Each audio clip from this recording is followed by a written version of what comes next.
السلام عليكم ورحمة الله. وقبل ما أبدأ وصفة اليوم أتمنى تكونوا جميعا بألف خير. وصفة اليوم بحسب طلبكم: الزربيان العدني بالدجاج.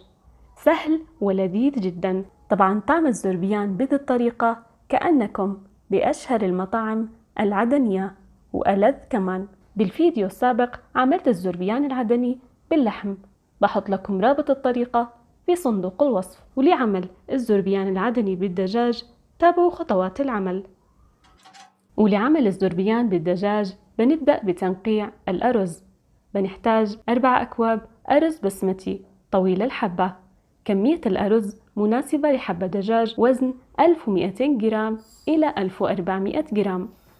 بنغسل الأرز تمام وبعدين بننقعه لمدة ساعة كاملة بماء ساخن. نقع الأرز بماء ساخن يساعد على خروج النشا، وكمان تصير حبات الأرز نثرية. وإذا ما كنا مستعجلين بنصفي الأرز من الماء تمام وبنخليه في المصفاة لمدة 10 دقائق حتى تنشف حبات الأرز. بالحركة بتخلي الأرز نثري بزيادة، وكمان الأرز ما بيتكسر أثناء الاستواء. وبعدين بننتقل لتحميص البهارات. دي الخطوة مهمة جدا للحصول على نكهة الزربيان المميزة.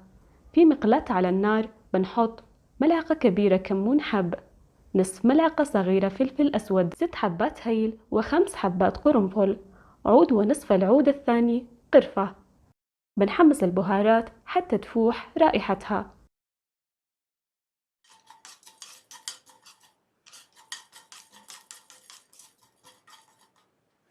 وبعدين بنحطها في خلاط البهارات وبنخلطها خلط ناعم، وبنحطها جانبا لوقت الاستخدام.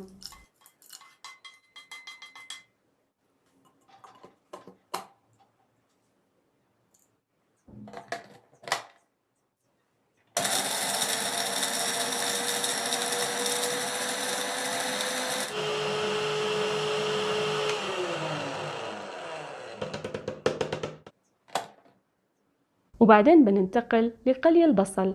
معي هنا 5 حبات بصل متوسطة قطعتهم إلى شرائح رفيعة.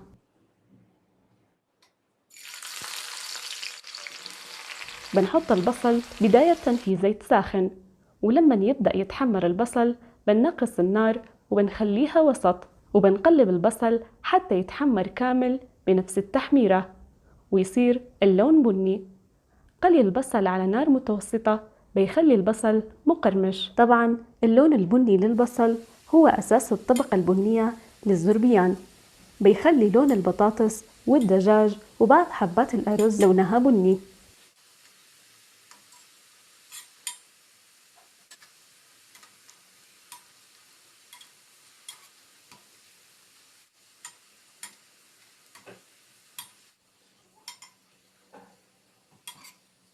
وكده صار لون البصل بني.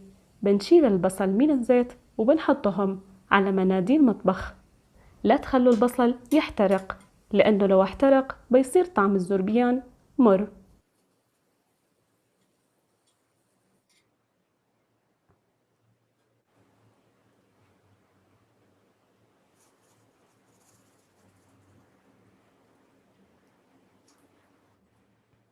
وبعدين بننتقل لتتبيل الدجاج. معي هنا حبة دجاج وزن 1200 جرام، غسلتها تمام وقطعتها إلى 8 قطع. بنحط الدجاج في وعاء وبنحط على الدجاج 4 حبات بطاطس، كمية البطاطس حسب الرغبة. وبعدين بنضيف على الدجاج ملعقة كبيرة ثوم مفروم ونصف ملعقة كبيرة زنجبيل مفروم. بنفرك الدجاج والبطاطس بالثوم والزنجبيل. فرك الدجاج والبطاطس بهذه الطريقة بيعطي طعم مميز للدجاج والبطاطس.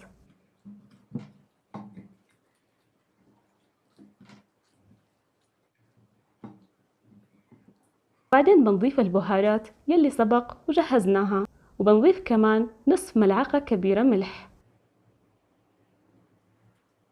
وبعدين بنحط كل البصل المقلي مع فرك البصل باليد كما هو موضح.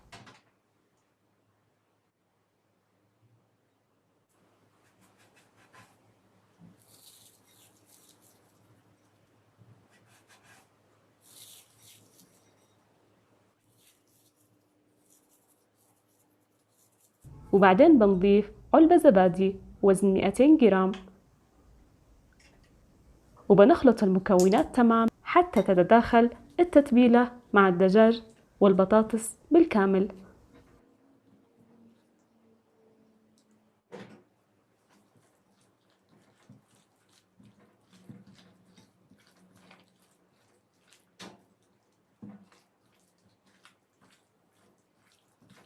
وبعد ما خلصنا الخلط دي الخطوة صار طعم الزربيان اللذيذ والنكهة المميزة.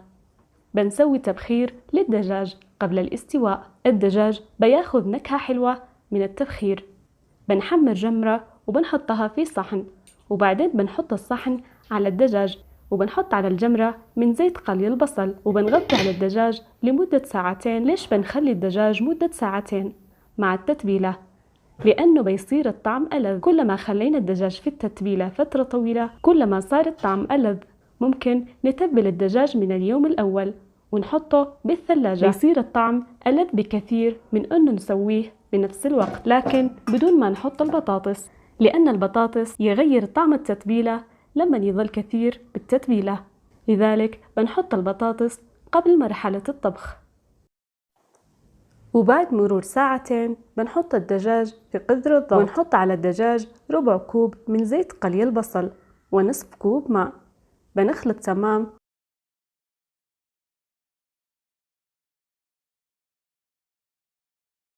وبعدين بنغطي قدر الضغط وبنحطه على نار عالية، ولما نسمع صفارة قدر الضغط بنقص النار وبنخليها هادئة جدا لمدة ربع ساعة.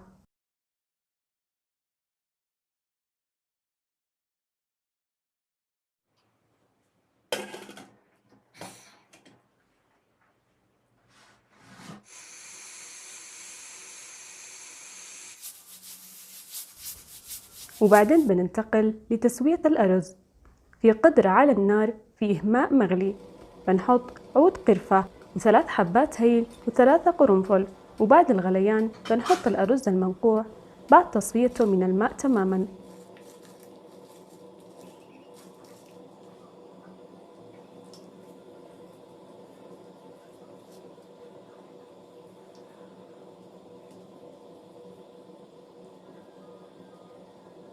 وبنضيف كمان على الماء نصف ملعقة كبيرة ملح. طبعا ما بنحط زيت أثناء استواء الأرز، بنكتفي بالزيت يلي ضفناه لتتبيلة الدجاج. بعد الغليان بنخلي الأرز فقط مدة دقيقتين، لأنه بيستوي الأرز كمان بقدر الضغط. وبعد استواء الأرز نصف استواء بنصفي الأرز من الماء وبنخليه جانبا. وبعد مرور ربع ساعة وقت استواء الدجاج بنفرغ قدر الضغط من الهواء، وبنفتح القدر وبنقلب الدجاج والبطاط عشان ياخدوا نفس اللون من الجهة الثانية.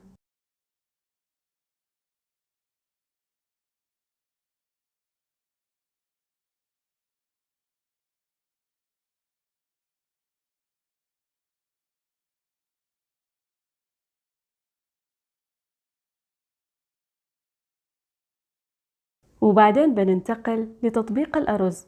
بنحط كمية من الأرز فوق الدجاج وبنخلط الأرز بهدوء حتى نوصل الأرز لقاع القدر عشان ما تنحرق خلطة الزربيان أثناء الاستواء، وكمان ما تصير الطبقة يلي أسفل القدر ثقيلة.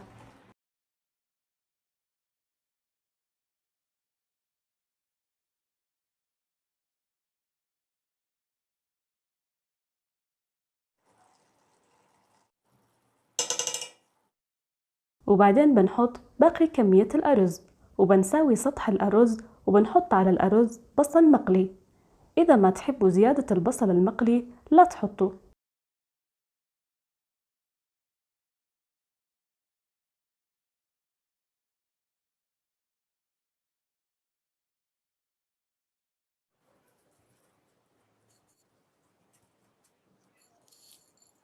وبعدين خلطت نصف ملعقة صغيرة صفار الزعفران و2 ملاعق كبيرة ماء وحطيتهم على الأرز.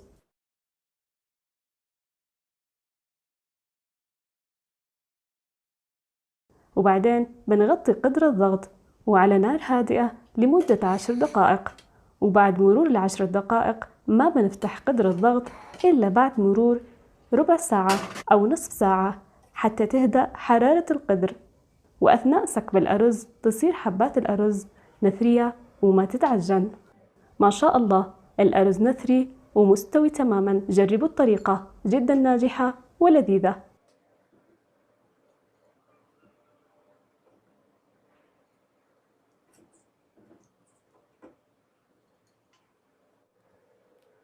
وبعدين أخذت طبقة الأرز يلي فوق وسكبت الباقي في الصحن، ورتبت الأرز وحطيت الأرز يلي شلته من فوق، وكذا صار الزربيان العدني بالدجاج جاهز.